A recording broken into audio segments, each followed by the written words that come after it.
Welcome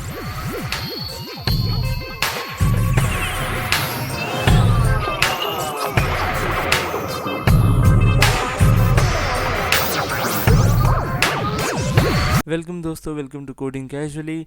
और आज की वीडियो है Python data types and variables. So Python data types और वेरिएबल्स क्या है वो हम जानेंगे इस वीडियो में।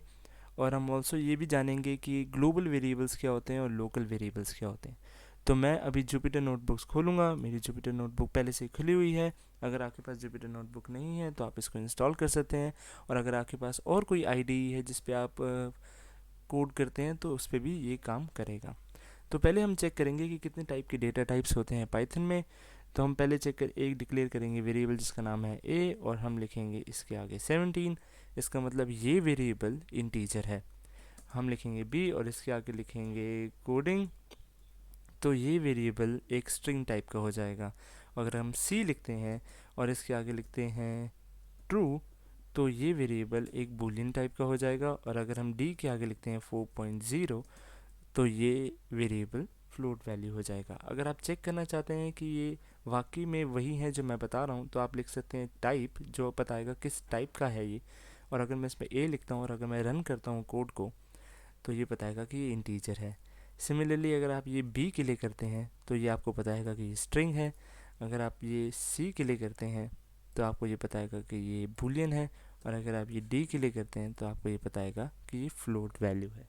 तो दोस्तों, होता क्या है कि वेरिएबल्स को हम कब यूज़ करते हैं और वेरिएबल्स का यूज़ क्या होता है लैंग्वेज में, ये जानना बहुत ज़रूरी है।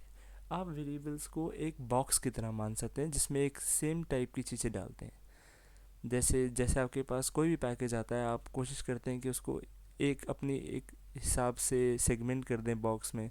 जैसे एक्सेसरी की बॉक्स में एक्सेसरीज ही जाएंगी, कपड़े की बॉक्स में कपड़े ही जाएंगे। वैसे ए अगर आपने बोल दिया 17 है तो ये इंटीजर ही हो गया, ये स्ट्रिंग ही हो गया, ये बुलियन ही हो गया और ये फ्लोट ही हो गया।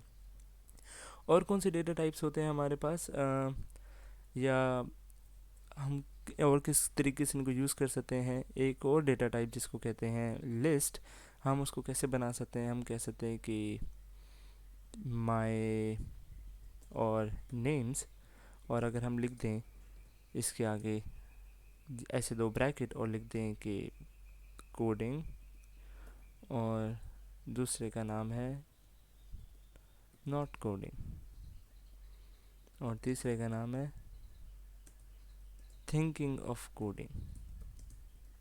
तो दोस्तों, ये हमारी एक लिस्ट बन जाती है। और अगर मैं इस लिस्ट को प्रिंट करना चाहता हूँ तो मैं सिंपली लिख दूँगा नेम्स, और हमारे पास ये तीनों नाम आ जाएंगे।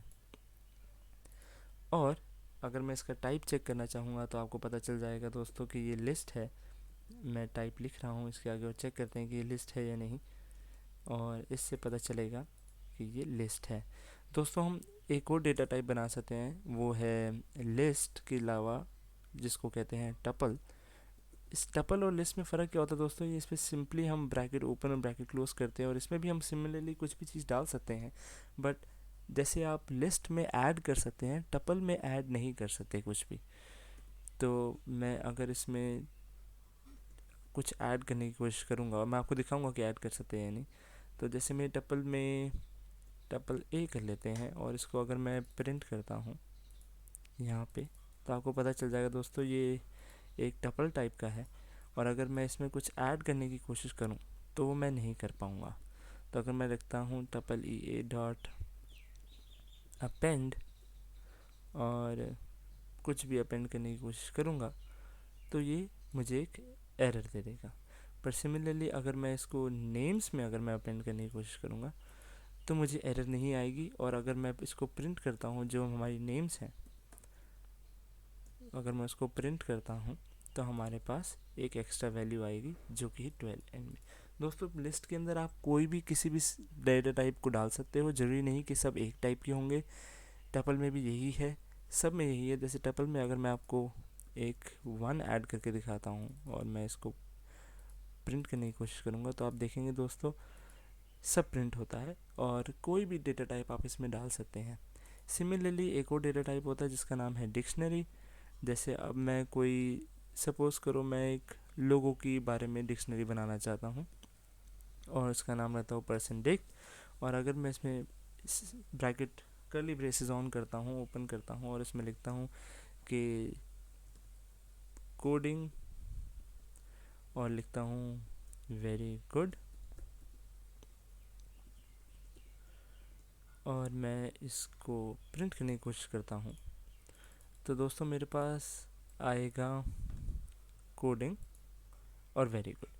पर अगर मैं चाहता हूँ कि खाली वेरी गुड आए, क्योंकि कोडिंग है यहाँ पे की है और वेरी गुड उसकी वैल्यू है, अगर मैं यहाँ कोडिंग कॉपी करता हूँ और यहाँ पे मैं कोडिंग लिखता हूँ क्योंकि वो की है, और चेक करना चाहता हूँ कि कोडिंग के आगे क्या लिखा है, तो मेरे पास आएगा वेरी गुड। तो दोस्तों ये है डिक्शनरी। अगर आप इसकी टाइप चेक करना चाहते हैं तो आप सिंपली टाइप भी लिख सकते हैं, और %dict अगर आप यहाँ पे लिखते हैं तो आपके पास पता चल जाएगा आपको कि लगता है हमने स्पेलिंग मिस्टेक कर दी है, हमने ज़रूर करी है। अगर इसको वापस ठीक करेंगे और रिप्लाई करेंगे और चेक करेंगे तो हमारे पास आ जाएगा कि ये डिक्शनरी टाइप है। दोस्तों ये हमारे वेरिएबल्स हैं और डेटा टाइप्स हैं हम जो यूज़ कर सकते हैं, जो मैंने आपको बताया। ये है इंटीजर, ये है फ्लोट, ये है बूलियन, सॉरी ये है फ्लोट, ये है बूलियन, ये है स्ट्रिंग, ये है इंटीजर, ये है लिस्ट, ये है टपल, ये है डिक्शनरी।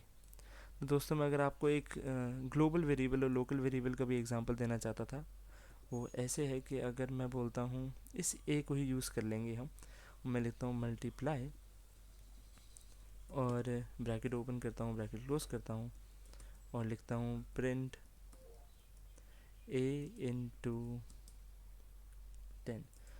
तो दोस्तों हमारे पास क्या रिज़ल्ट आना चाहिए, वो सिंपली है। अगर हम इसको यहाँ से कॉपी करेंगे और यहाँ पेस्ट कर देंगे तो हमारे पास रिज़ल्ट आएगा 170। बट अगर मैं लिख दूँ कि a = 5, तो दोस्तों हमारे पास आएगा रिज़ल्ट 50, क्योंकि इसने 10 को a से मल्टीप्लाई कर दिया है। बट अगर मैं आपको दिखाऊं कि a की वैल्यू क्या है, तो आपको दिखेगी कि a की वैल्यू अभी भी 17 है। तो देखिए, तो हमने a को चेंज नहीं किया। अगर मुझे a को चेंज करना है और इसको ग्लोबल वेरिएबल की तरह ट्रीट करना है तो मुझे यहाँ ग्लोबल लिखना पड़ेगा। और अगर मैं यहाँ ग्लोबल लिखता हूँ तो आप दोस्तों देख सकते हैं कि a की वैल्यू अब मैंने 5 कर दी है, और a × 10 किया तो मेरे पास 50 आया। दोस्तों अगर आप देख सकते हैं तो अब a की वैल्यू हो गई है 50, और वैसे नॉर्मल a की वैल्यू जो 17 थी वो हो गई है 5, क्योंकि मैंने इस फंक्शन को पहले यूज़ कर लिया है, ऑपरेट कर लिया है। तो फंक्शन ने a की वैल्यू को 5 कर दिया। और अगर बिफोर फंक्शन अगर आप इसकी वैल्यू चेक करेंगे तो आपको दिखेगा कि a की वैल्यू 17 है। तो पहले a की वैल्यू हुई 17 और फिर हमने a की वैल्यू को कर दिया 5, जिससे मल्टीप्लाई होके 10 से मल्टीप्लाई हुआ है 50, और उसके बाद मैंने a की वैल्यू कर दी है 5। तो ऐसे यूज़ करते हैं ग्लोबल और लोकल वेरिएबल्स को।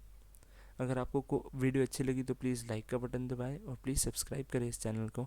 अगर आपको कोई भी इशू हो, कोई भी दिक्कत हो पाइथन के बिगनर्स में या इंटरमीडिएट में या एडवांस में, तो प्लीज़ कमेंट करें, हम कोशिश करेंगे इस पर वीडियो बनाने की।